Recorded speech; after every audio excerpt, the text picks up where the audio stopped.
Welcome to this edition of It's Cuppa Time. And today, I really want to talk about finding your own path. I think that's really important, especially today with so many people entering the sound worker field, however you want to describe it. There are so many people. It's almost becoming oversaturated with people. And I think today, with the proliferation of the internet, YouTube, Facebook, and many other resources we have out there, it's so easy to find out what other people are doing, and for that to have a very big impact on what you do.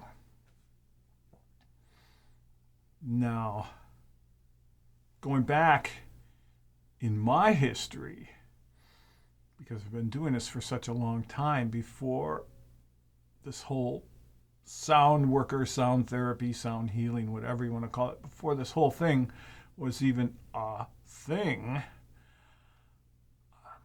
it was, we had no internet. We had very little information on gongs or how people were using them, other than in an orchestral situation, or where I came out of, the progressive rock music, and emulating many of the players there.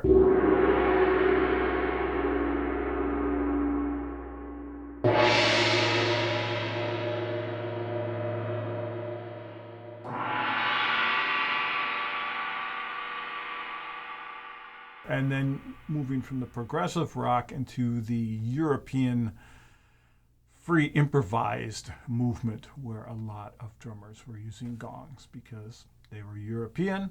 Paiste was a European company. It became a very natural thing for them to include gongs in their setup and their music.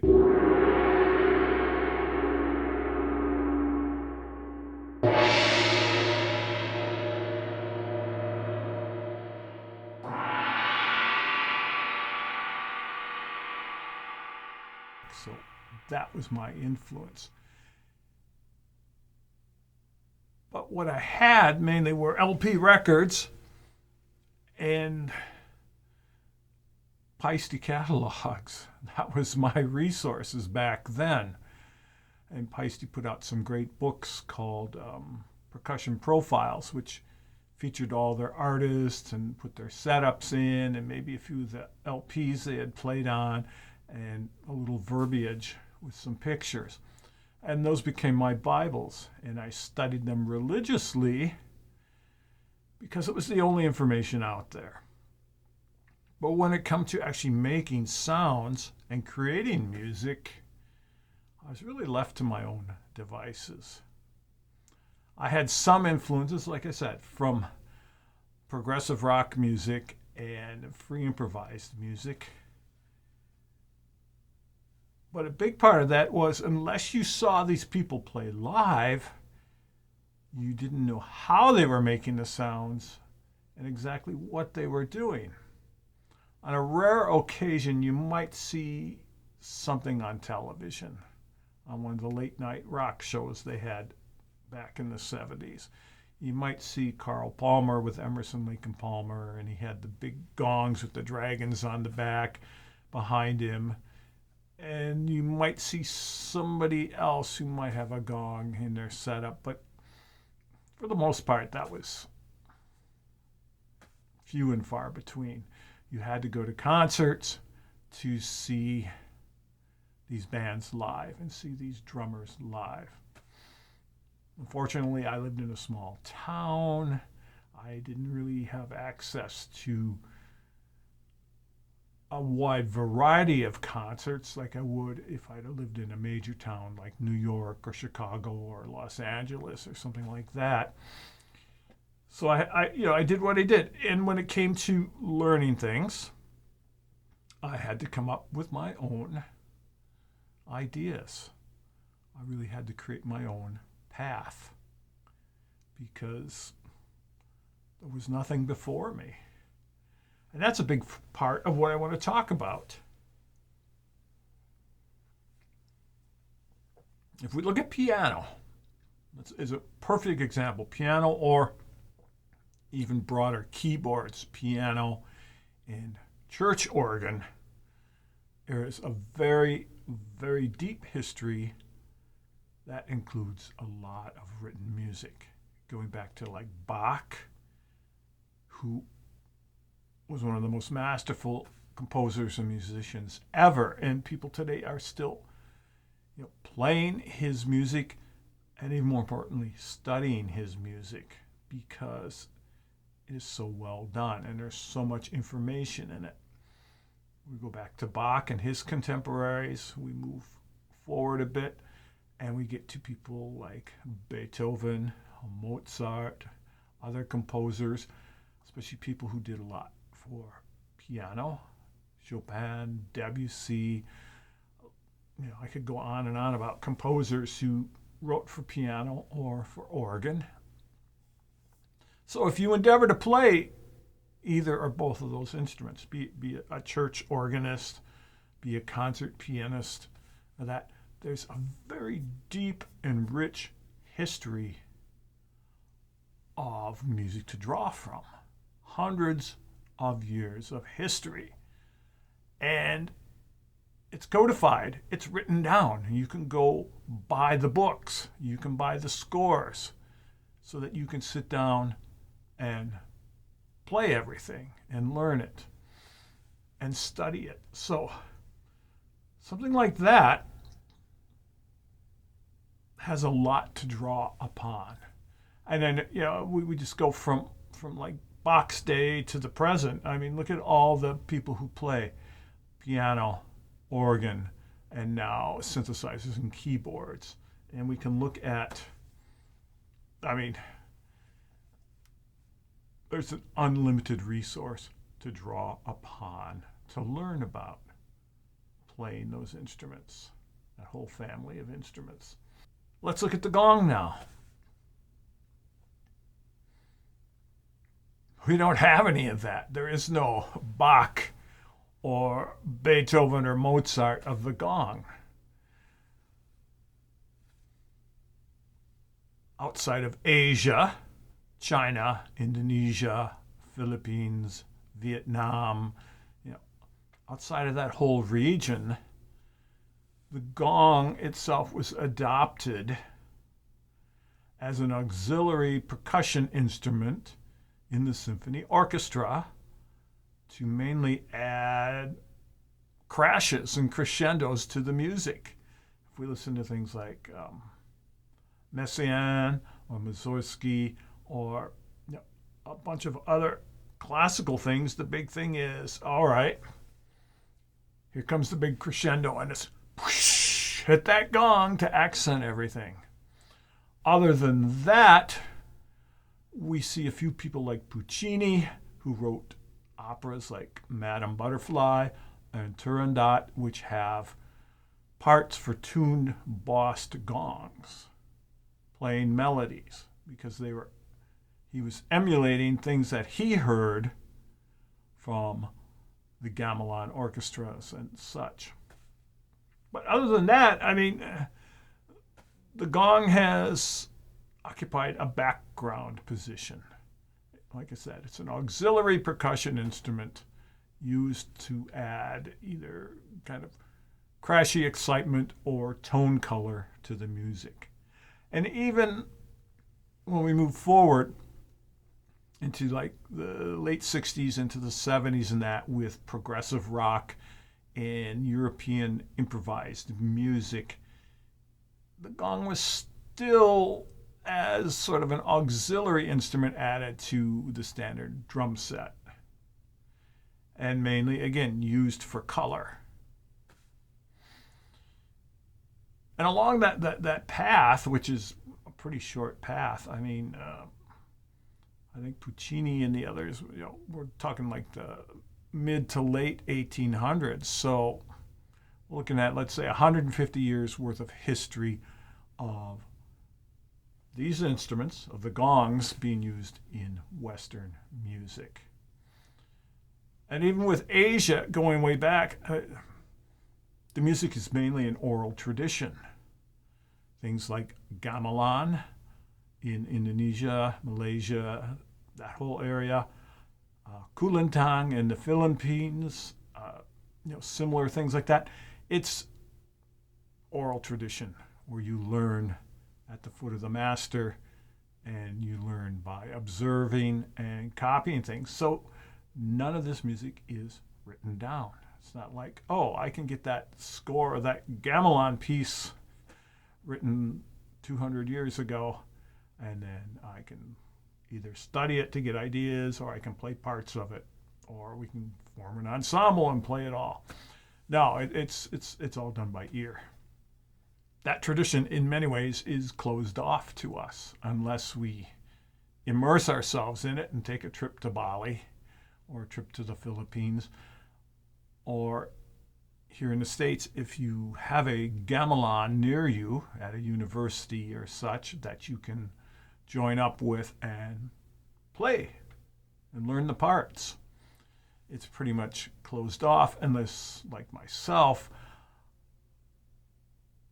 I listened to a lot of that music and studied it with books and recordings, and now with live videos, and also being able to go see a gamelan ensemble in person,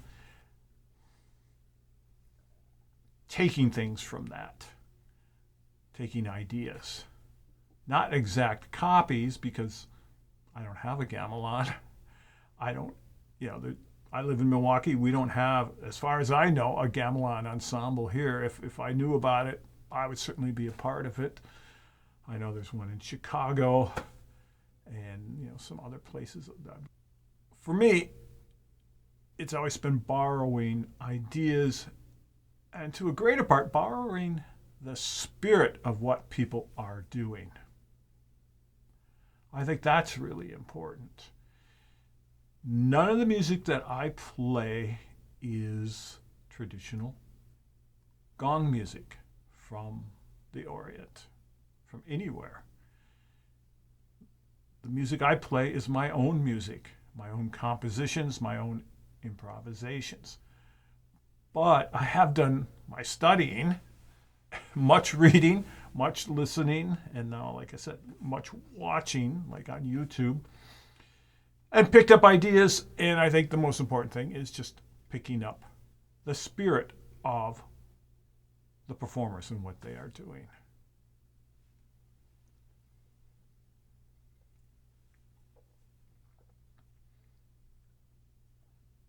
So again, unlike keyboards, we don't have hundreds of years of history.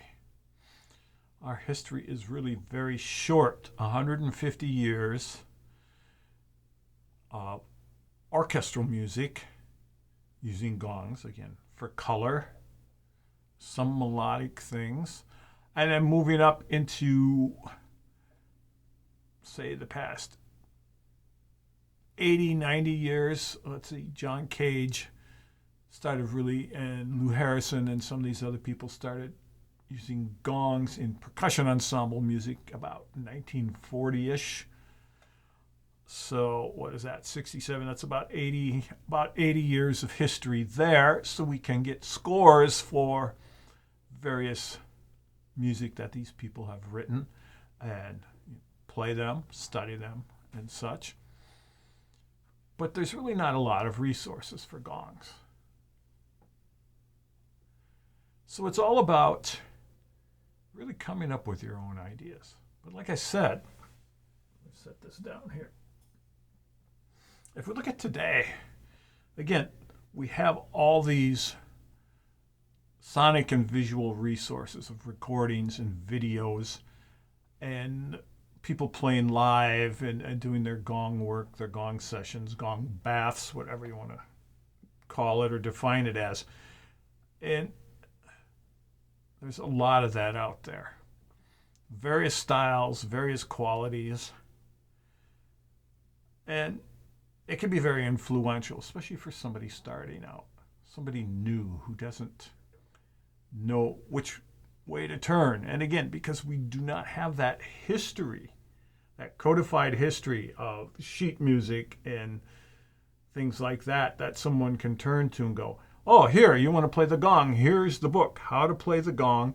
And it features a lot of excerpts from things or complete compositions. Unlike piano, you can say, you want to play piano, here's piano. Okay, it's got Chopin, it's got Beethoven, it's got Mozart, it's got Debussy.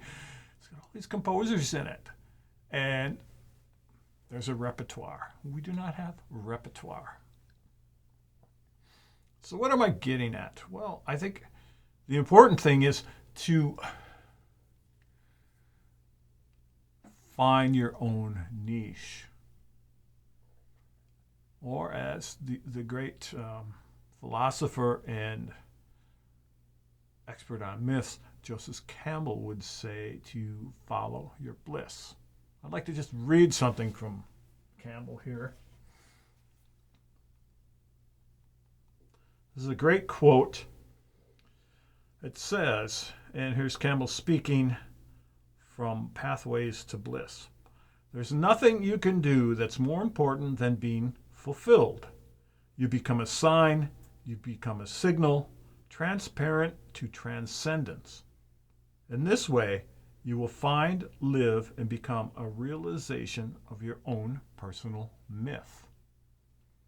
That last line, you will find, live, and become a realization of your own personal myth. I think that's extremely important. And that's the whole idea here. Become your own personal myth.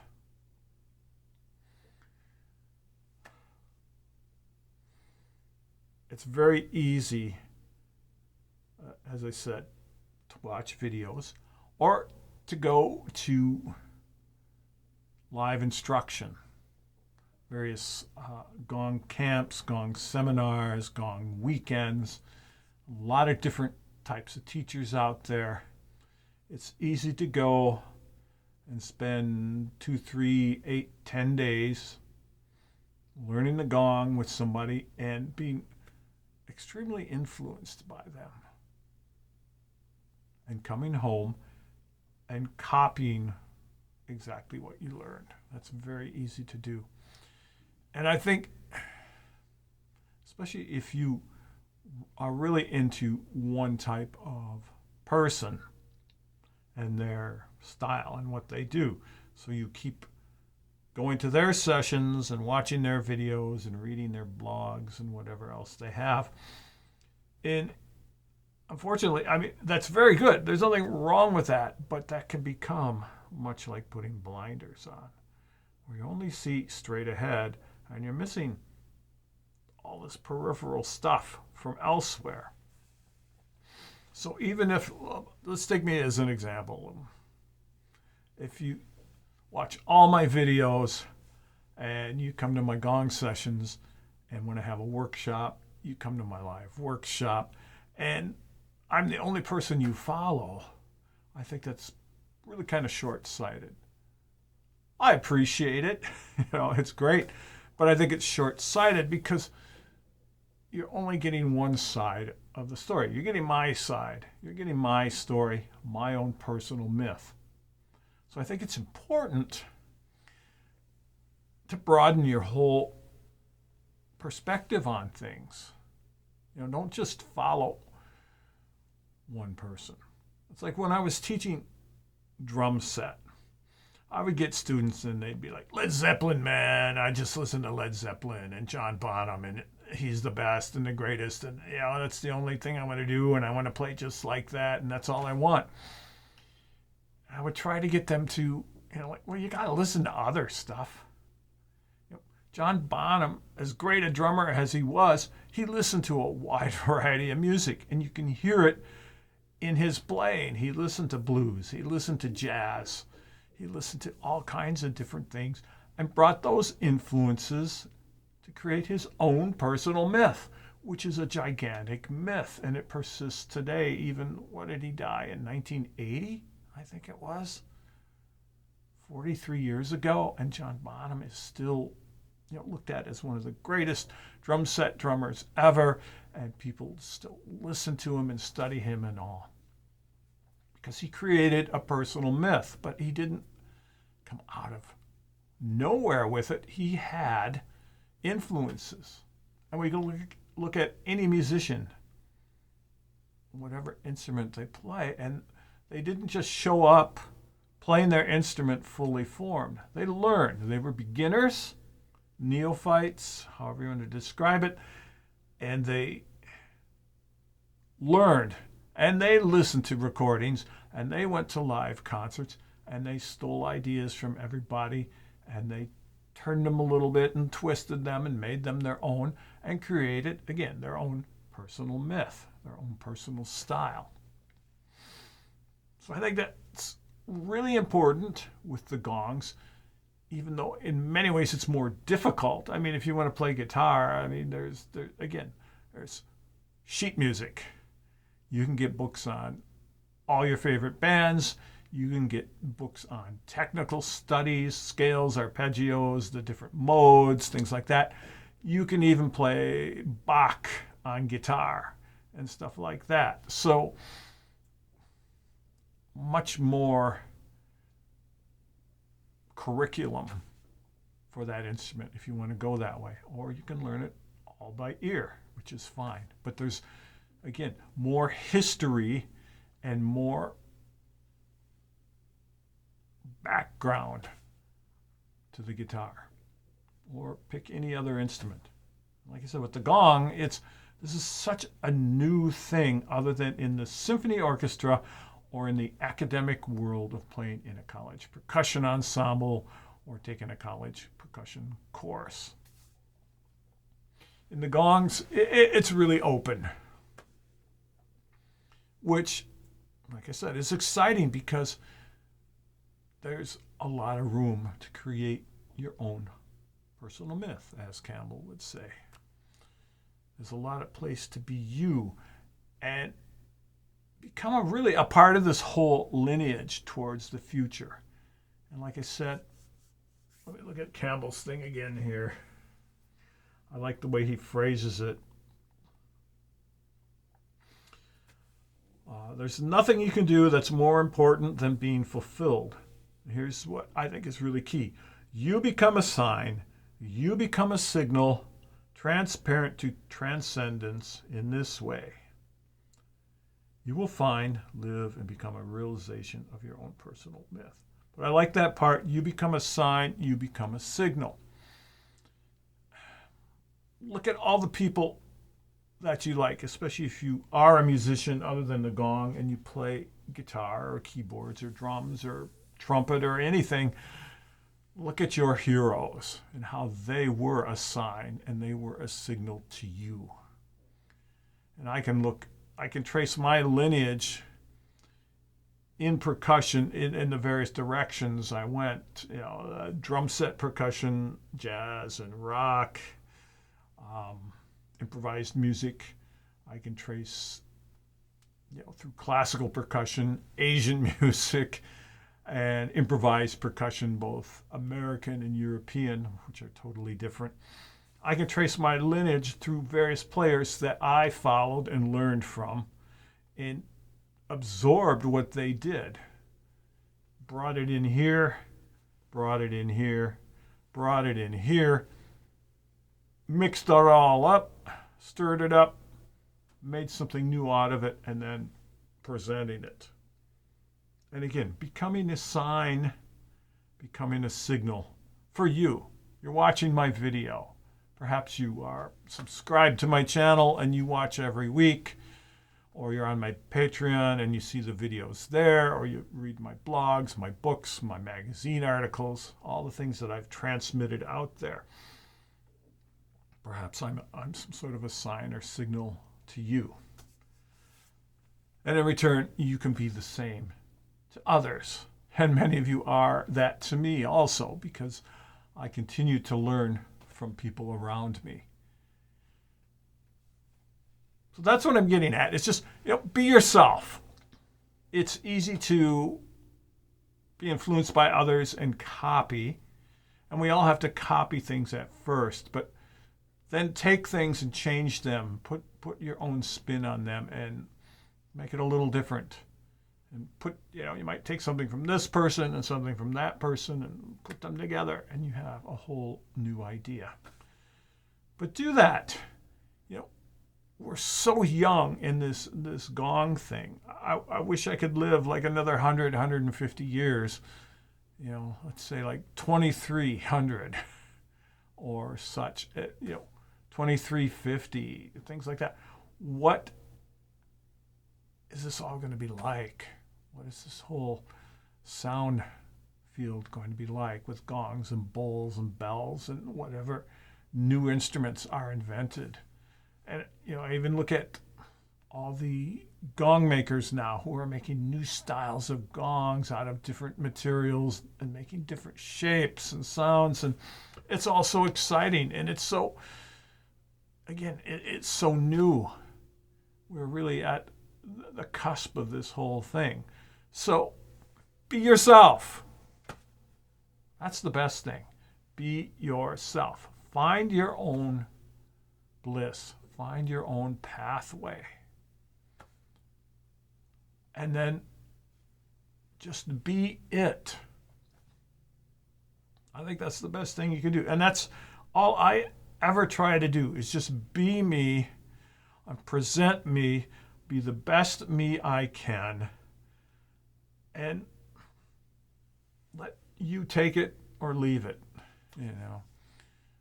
I'm not trying to please everybody out there. I'm not trying to get 1 million followers. I'm just trying to be me, and the people who are interested in what I do will watch these videos and read my writings and, come to my sessions. But I'm trying to be some sort of a sign, some sort of a signal, and be my own pathway. Okay. So thanks a lot. If you haven't already, hit the subscribe button down below if you really like the types of things that I talk about and play on this channel. Please leave comments. I love comments. I try to interact with most of them. If it's a question, I will answer it. Again, I don't have 100,000 followers and I don't get 1,000 comments that I just can't keep up with. I'm lucky to get 10 comments, so I can always interact with them.